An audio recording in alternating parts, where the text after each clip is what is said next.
بسم اللہ الرحمن الرحیم.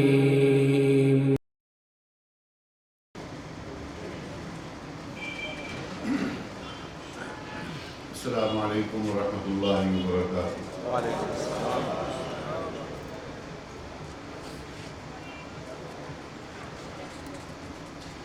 الحمد للہ وحدہ والصلاة والسلام على من لا نبی بعدہ ولا رسول بعدہ ولا معصوم بعدہ ولا امام بعدہ ولا امة بعد امته وسيد الخلائق والبشر وصلى الله تبارك وتعالى عليه وعلى آله وأصحابه وأزواجه وأبنائه وبناته وذرياته وأتباعه أجمعين وسلم تسليما كثيرا كثيرا. أما بعد قال الله تبارك وتعالى في القرآن الكريم أعوذ بالله من الشيطان الرجيم بسم الله الرحمن الرحيم ما كان محمد أبا أحد من رجالكم ولكن رسول الله وخاتم النبيين وكان الله بكل شيء عليما.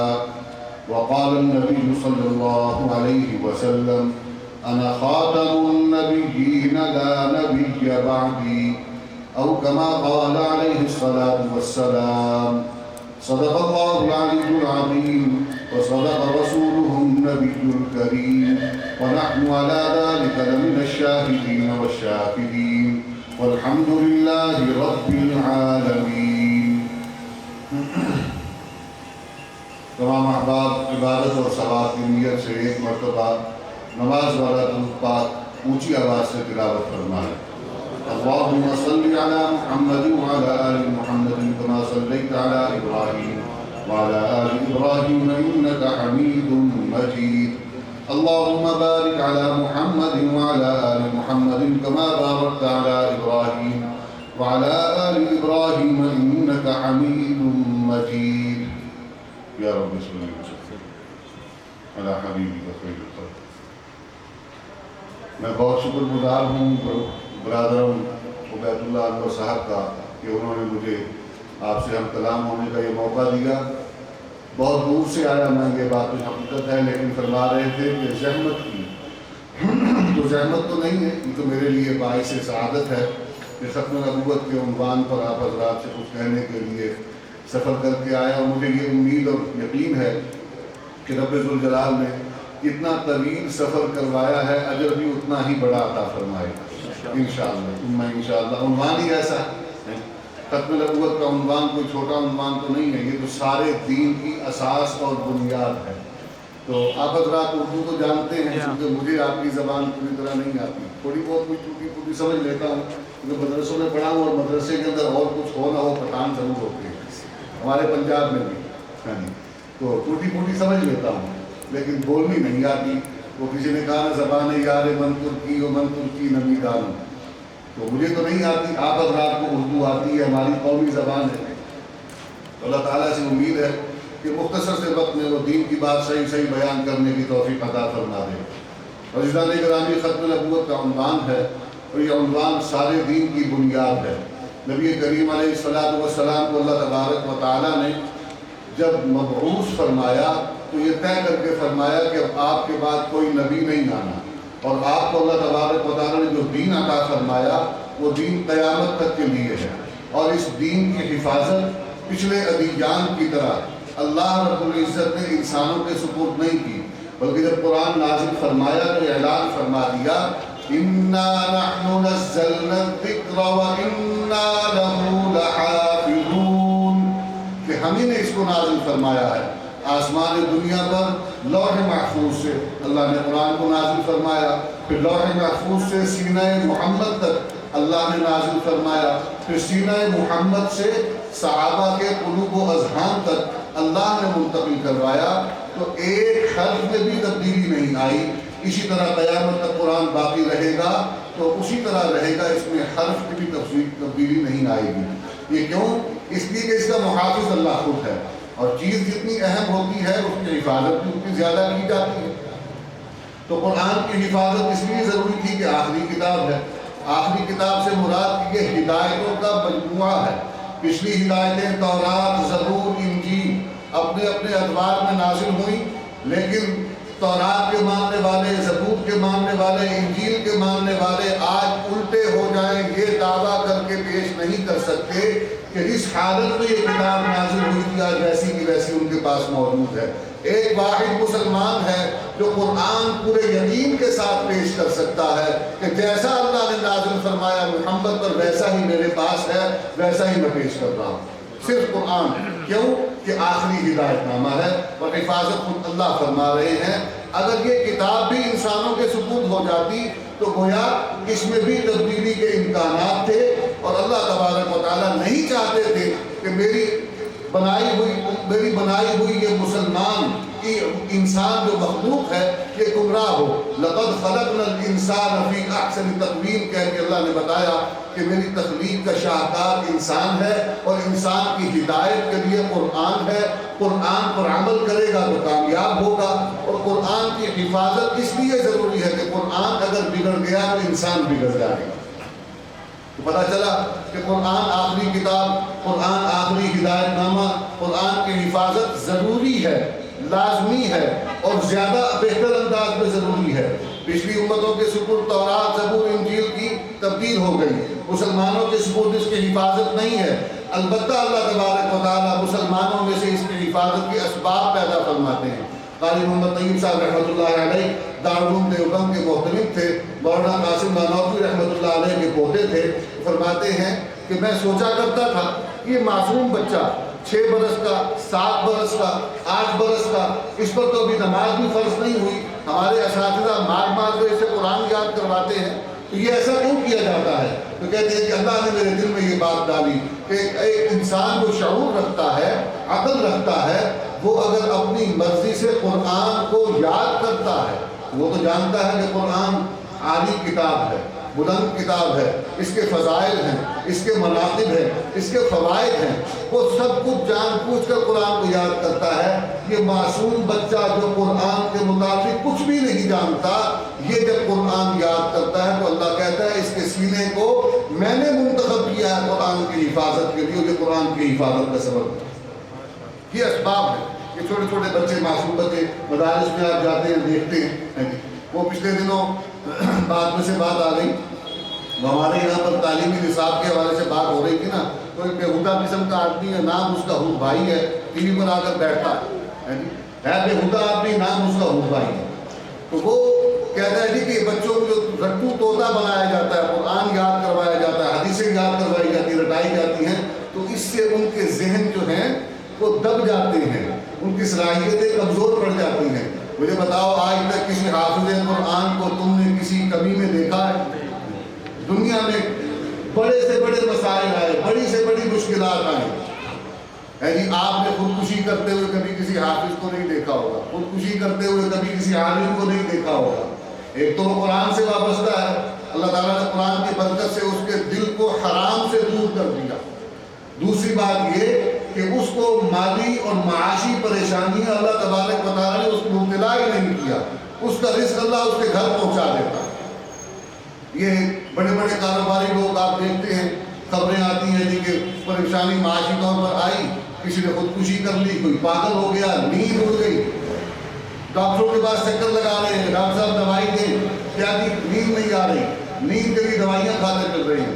کبھی کسی عالم دین کو، کبھی کسی حافظ کو، کبھی کسی قاری کو ہم نے کوئی پریشانی کو مبتلا نہیں دیکھا کہ وہ مال کی وجہ سے پریشان ہوا ہو۔ دوبارہ عرض یہ کر رہا تھا کہ قرآن کے حفاظ اللہ تبارک و تعالیٰ نے یہ قرآن کی حفاظت کے اسباب بنائے، اور روئے زمین پر محمد کریم علیہ السلام کے بعد اللہ نے جن شخصیات کو قرآن کا محافظ بنایا وہ صحابہ کی جماعت۔ کون ہے؟ صحابہ کی جماعت ہے۔ اور صحابہ نے قرآن کو صرف محفوظ نہیں کیا، صحابہ نے قرآن پر عمل کیا، صحابہ نے نبی کریم سے بلا واسطہ قرآن سیکھا، بلا واسطہ قرآن سیکھا، اور صحابہ نے بتایا کہ ختم نبوت کا مطلب کیا ہے۔ ختم نبوت کا مطلب صحابہ کی زندگیوں کو پڑھو تو پتہ چلتا ہے کہ زندگی کے تمام معاملات پہلی سانس سے لے کر آخری سانس تک محمد کی اطاعت والے ہونے چاہیے۔ یہ ختم نبوت کا پیغام ہے۔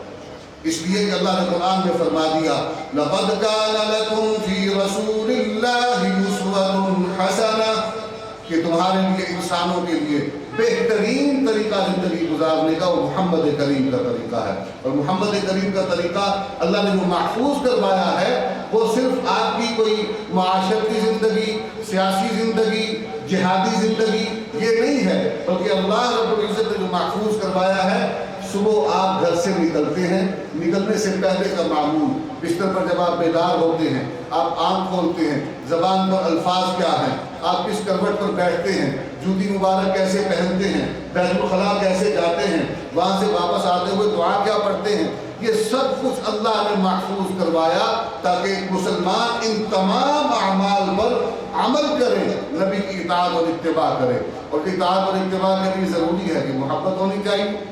کیا ہونی چاہیے بھائی؟ کیسی محبت ہونی چاہیے؟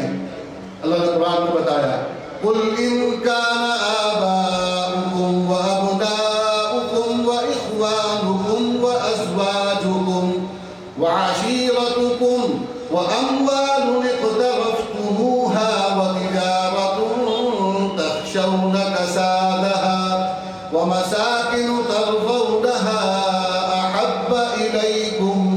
أَحَبَّ إِلَيْكُمْ مِنَ اللَّهِ وَرَسُولِهِ وَجِهَادٍ فِي سَبِيلِهِ فَتَرَبَّصُوا حَتَّى يَأْتِيَ اللَّهُ بِأَمْرِهِ وَاللَّهُ لَا يَهْدِي الْقَوْمَ الْفَاسِقِينَ۔ اللہ نے قرآن میں بڑی تفصیل کے ساتھ بتا دیا کہ تمہارے آبا، تمہاری اولاد، تمہارے بھائی، تمہاری بیویاں، تمہارا خاندان، تمہارا مال، تمہارا کاروبار، تمہارے کوٹھیاں اور محلات، یہ سب کچھ تم جب تک محمد کے نام پر قربان کرنے کو تیار نہیں ہو جاتے محمد کی محبت کا حق ادا نہیں ہوتا۔ اور نبی کریم نے کیا فرمایا لا یؤمن احدکم حتی اکون احب الیہ من والدہ وولدہ والناس اجمعین۔ اللہ نبی نے ایمان کی تعریف کر دی کہ ایمان والا تو وہی ہے جو دنیا کے تمام رشتوں سے بڑھ کر مجھ سے محبت کرے۔ تو پتہ چلا کہ ایمان کسی اور چیز کا نام نہیں، نبی کی محبت کا دوسرا نام ہے۔ ایمان کس کا نام ہے؟ نبی کی محبت کا دوسرا نام ہے۔ اور میں نے عرض کیا تھا کہ محبت کیوں ضروری ہے کہ اللہ نے اطاعت کروانی ہے، اطاعت کروانی ہے۔ یا ایھا الذین آمنوا اتقوا اللہ وقولوا قولا سدیدا یصلح لکم اعمالکم ویغفر لکم ذنوبکم ومن یطع اللہ ورسولہ فقد فاز فوزا عظیما۔ فاز فوزا عظیما، عظیم کامیابی کوئی حاصل کرنا چاہتا ہے تو اطاعت یا اللہ کی کرے گا یا اس کے رسول کی کرے گا۔ اور ایک ہے اطاعت، ایک ہے اتباع۔